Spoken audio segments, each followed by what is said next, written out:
Well, Turning Point's been around since 1979. They're the second oldest domestic violence shelter in the state and one of the oldest in the entire country. Catherine Bridgers is here from Turning Point to tell me more. Catherine, it's good to see you again.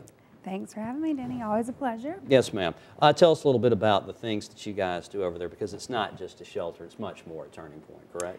Yeah, we have a variety of services from our 24-hour crisis line to our counseling, to our PFA assistance. We have a court advocate who works with individuals to help them file restraining orders. Now, you or I could walk into a courtroom any day and file a PFA ourselves.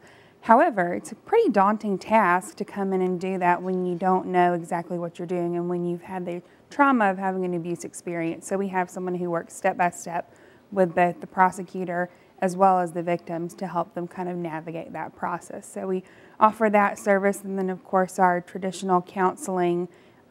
We have a program where we work with the Department of Human Resources, have a specialist who's located there in their office and works through 6 counties to work with not only current DHR beneficiaries, but also the state level to kind of help avoid coming on to public assistance, because we know that that sort of assistance is needed because of domestic violence. So we really do have a broad variety of services.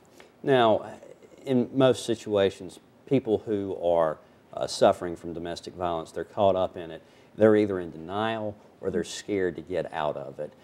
What suggestions do you have for someone right now that thinks that they may be the target, the victim of abuse? I think one of the first things that we really encourage people to do is to be open about it. Unfortunately, there's a degree of shame associated with victimization, but the truth is that it's never a victim's fault that he or she is a victim of abuse. It's sort of like being a victim of any other crime. It's not your fault if you're robbed. It's not your fault if you're abused. And so we really encourage people to not only communicate openly with their friends and family, but also to have the self-confidence to know that this is not a way that anyone was intended to live. And it's especially whenever the situation's reversed, people always think about women and children that are being the targets of abuse. But it happens to men too, correct? It does. It happens with less frequency to men, and we also know that unfortunately male victimization is more underreported than female victimization, probably due to social stigmas. But we certainly see men in our office as well as women. All right, super. Catherine, thank you so much for being with us today. Thanks for having me. You can find out more about Turning Point by calling 205-758-0808 or online at turningpointservices.org.